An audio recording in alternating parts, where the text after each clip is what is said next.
CSK. அணிக்கு விளையாடுவதற்கு முன் என்னை யாருக்குமே தெரியாது. தோனி போன்ற ஒரு ஜாம்பவானுடன் நேரத்தை செலவிடும்போது மிகவும் ஸ்பெஷலானது.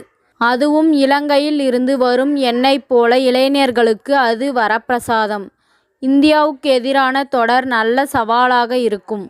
இந்திய அணி தற்போது புதிய பயிற்சியாளர் மற்றும் புதிய வீரர்களை வைத்து விளையாடுகிறார்கள்.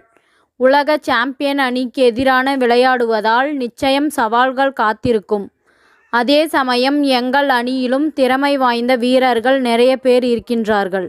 கடந்த டி20 உலகக் கோப்பையில் நாங்கள் சரியாக விளையாடவில்லை.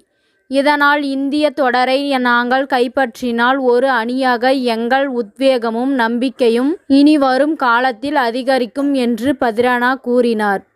பதிரனா இதுவரை இலங்கை அணிக்காக 21 சர்வதேச போட்டிகளில் விளையாடி 31 விக்கெட்